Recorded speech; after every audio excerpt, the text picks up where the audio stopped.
hal yang tidak menyenangkan untuk dibahas, apa hal-hal yang bisa membangkitkan semangat untuk diangkat jadi usulan kegiatan. Itu harus pintar. Jadi jangan saya mengikuti, kita review ya, sambil review. Ini masih dalam session review nih 15 menit ini. Review deh kemarin. Pak Mujianto, smart economy ya, ekonomi cerdas. Poin paling penting yang Bapak Ibu ingat apa? Mas Adam, coba Pak Mujianto, coba sebutkan apa yang ditangkap dari paparan Pak Mujianto. Baik, terima kasih Manani. Silakan. Saya akan jelaskan semua. Kita review 15 menit. Ini saya mau lihat, ini nangkap nggak pelajaran yang dua pemateri sebelum saya?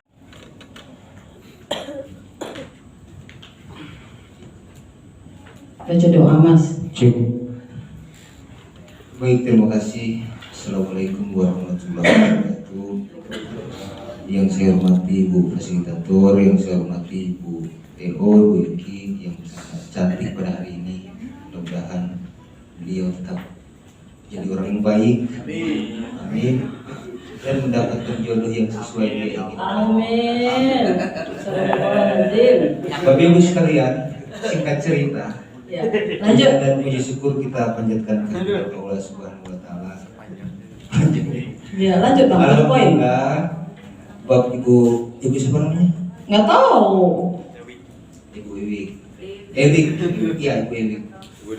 Jadi yang saya ambil poin pada pembahasan Pak Mujianto itu sangat menarik. Materinya sangat bagus, penyampaiannya sangat luas dan orangnya santai, tegang, dan itu bagi saya materi yang luar biasa. Ya, masyarakat cerdas itu bagaimana dia bisa membantu pemerintah yang ada di desa itu untuk menemukan potensi yang ada dan bisa membantu pemerintah untuk mengembangkan potensi tersebut. Kemudian masyarakat cerdas ini dia akan lebih terbuka dan pemikirannya, pemahamannya di dalam menerima informasi yang dari luar dan tidak menutup diri, jadi bisa lebih membuka diri dengan informasi-informasi yang dari luar yang positif yang bisa dipraktikkan di desanya. Mungkin itu aja Bu. Tadi kita dapat poinnya satu, dia lulusan S2 sedesa itu enggak ya? Kan? Bapak Ibu harus bisa menjelaskan bahwa dengan program Kemendes tentang dosa cerdas ini mereka akan menjadi lebih baik dari sebelumnya. Artinya apa? Mereka tidak tabu dengan teknologi, ya Bang ya? Mereka tidak tabu dengan keterbukaan informasi. Kalau dulu kan misalnya gini nih, pemilihan kepala desa, itu kan tim-timnya aja yang main ya. Aturan itu dilanggar semua. Pokoknya kayak kemarin saya ketemu di kabupaten saya, satu kepala desa itu setelah dia dilantik oleh Pak Bupati, akhirnya ada yang petun, ngajukan banding ke petun, menggugat bahwa si bapak ini nggak layak jadi kepala desa. Kenapa? Dia memasukkan ijazahnya.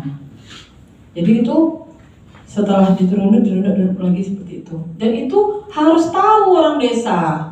Bagaimana mungkin dia menjadi pemimpin yang memiliki integritas tinggi kalau hal seperti itu saja dia anggap sepele? Itu ya Pak ya. Bapak bikin apa tadi kemarin? Memang sih seperti bercanda ya, cashback itu ya Pak Ketua ya. Memang seperti bercanda. Tapi tergantung niatnya. Niat cashback ini apa? Kalau dari awal niatnya memproyekkan barangnya, untuk ujung-ujungnya fee ya. Dia pimpronya, dia dutanya, dia tukang kangkangi RKPDes-nya, kan gitu tuh. Kalau orang pintar kan semua serba bisa nih, semua serba bisa. Tapi kalau niatnya, oke, saya ingin mewarnai, saya ingin membuat desanya lebih ini.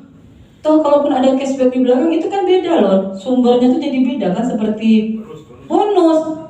Pak, uang itu di dompet sama warnanya Pak. Yang membedakan apa? Asal sumber. Jumlahnya beda. Lu sama itu juta semua sebulan. Sama. Janganlah buka itu. Nanti aja japri aku. Aku terima aja japrinya, nggak mungkin bayaran utangmu. Yang terhormat itu meminta fee, timnya datang.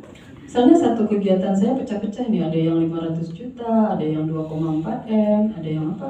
kan di fee-nya nih minimal 10% untuk timnya, 10% untuk dia gitu ya, kan gitu hitungan proyek tuh biasanya hitung aja 2,5 miliar, 10% berapa? 250 ya, 250. Saya bilang, saya mengerjakan ini sampai drop 100% di petani, konsisten dari awal sampai akhir. Kita kan di awal komitmennya, saya hanya mengerjakan ini. Saya nggak mengerjakan yang kiri kanan, yang bisikan tadi, yang tim, yang wartawan, yang LSM, yang APH, kayak kejaksaan, yang itu saya jalani. Makanya saya seperti ini, perempuan yang seperti ini nggak bisa lembut tuh karena yang saya hadapi seperti itu. Saya dihadang ketika saya mengantar bibit, saya dihadang sama pemuda setempat. Ngapain? Minta uang rokok, Pak. Mobil pupuk saya mau dibalikin. Saya tendang itu pemuda-pemuda itu. Namanya nenek mama. Kalau di kampung namanya apa? Kampung Bapak Ibu? Tetua adat ya, apa namanya? Pemangku adat. Saya panggil ke kantor desa. Harusnya Bapak Ibu bersyukur. Kampung ini dapat bantuan. Sekian ratus ribu bibit dengan sekian ton pupuk dan obat-obatan. Lalu ini anak siapa sekarang? Dipanggil bapaknya, bapak yang tadi mau ngalahin saya. Belum lahir gue udah jadi tukang pala di Tanah Abang, gue bilang. Ini gue tobat pakai jilbab ini, gue bilang. Jadi nggak usah ngajarin gue malak-malak, gue bilang. Saya besar di nanti kita harus ke Telkom, berapa? 150 juta, itu net. Kita taruh bank RKP 2,5, 100 kita bagi 2. Ada loh itu, cerdas banget ya idenya ya. Tapi barokah enggak? Barokah untuk lo. Jadi itu integritas yang harus Bapak Ibu tanamkan di diri, integritas. Lalu apa yang terjadi? Di tahun itu ada beberapa dinas yang menjadi sasaran tembak Pak Bupati untuk menghasilkan uang, ya. Atau lah itu mungkin kos politiknya terlalu tinggi atau seperti apa. Itu saya alami, Pak. Saya perempuan ini, Pak. Saya ngalami. Dan alhamdulillah masih hidup hari ini, Pak. Yang lainnya kena sniper, Pak. Kena bom molotov lumayan. Serius, Pak. Demi Allah itu kejadian. Bapak cari di YouTube. Jadi teman-teman kabit yang lain itu ngikutin cara itu.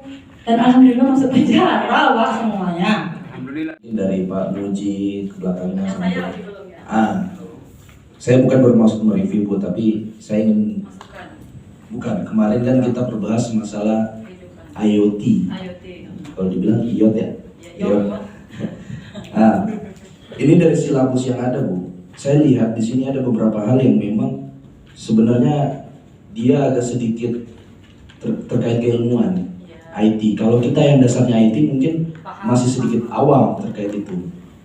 Contohnya saja mungkin tentang antropometri digital. Terus di sini ada membahas terkait memperkenalkan konsep kerja sensor perangkat IoT, memperkenalkan dan menjelaskan fungsi kerja dari sebuah board controller secara umum, kemudian mendemonstrasikan sebuah perangkat IoT yang dibuat dan menjelaskan secara singkat.